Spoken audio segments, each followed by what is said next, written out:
So we're about 4 months out from the big iPhone 16 reveal and we've already got a peek at what's coming. What's up guys, Sal here. So a leaked image spilled the beans on the size differences between the iPhone 16 Pro and non-Pro models. The 16 Pro Max is rumored to have this massive 6.9-inch display, the biggest yet on an iPhone. Its smaller sibling, the 16 Pro, clocks in at 6.3 inches. Then there's the Plus version at 6.7 and the base at 6.1 inches. As you can see, the non-Pro models will have a vertical camera layout this time, and it's not just for looks. This move opens the door for spatial video capture that can be enjoyed in full 3D on Apple Vision Pro. But here's the kicker, just like the iPhone 15, Apple's sticking to the same old 60Hz display on the non-Pro variants. Meanwhile, Android phone makers have been dishing out this feature on both their top-tier and mid-range models for a while now. I mean, Apple is infamous for gatekeeping new features to try and upsell customers, so it's no surprise they're sticking with this tech even in 2024.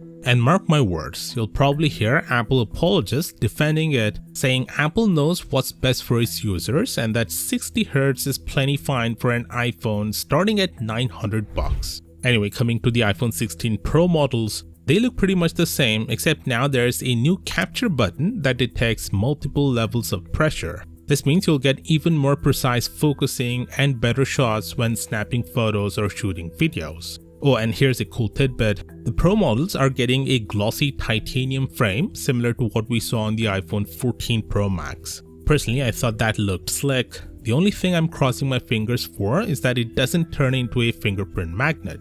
The iPhone 16 Pro will feature a 5x optical zoom telephoto lens previously exclusive to the Pro Max. Meanwhile, the 16 Pro Max is getting a main lens sensor that's 12% bigger for better dynamic range and less noise. Plus, it's got a new telephoto lens with a focal length of over 300mm. Under the hood, there is the A18 Pro chip built on TSMC's 3nm process, and the biggest USP of this chip is the generative AI capabilities, just like what we've seen on Samsung's S24 Ultra. But interestingly, Apple is taking a different approach here. See, on the S24 Ultra, AI works in two ways. Some features run entirely on the device, no internet needed, while others rely on a mix of on-device and cloud-based processing. But get this, Bloomberg reports that Apple's going all in on local AI processing for the iPhone 16. What does that mean? Well, for starters, it might mean that Apple's AI tools could be a tad less powerful than what you'd find on the S24 Ultra.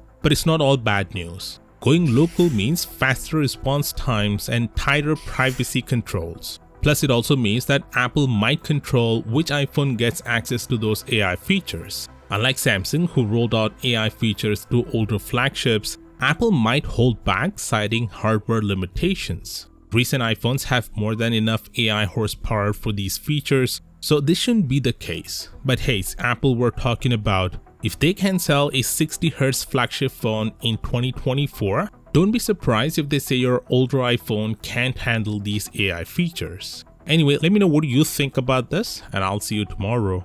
Peace out.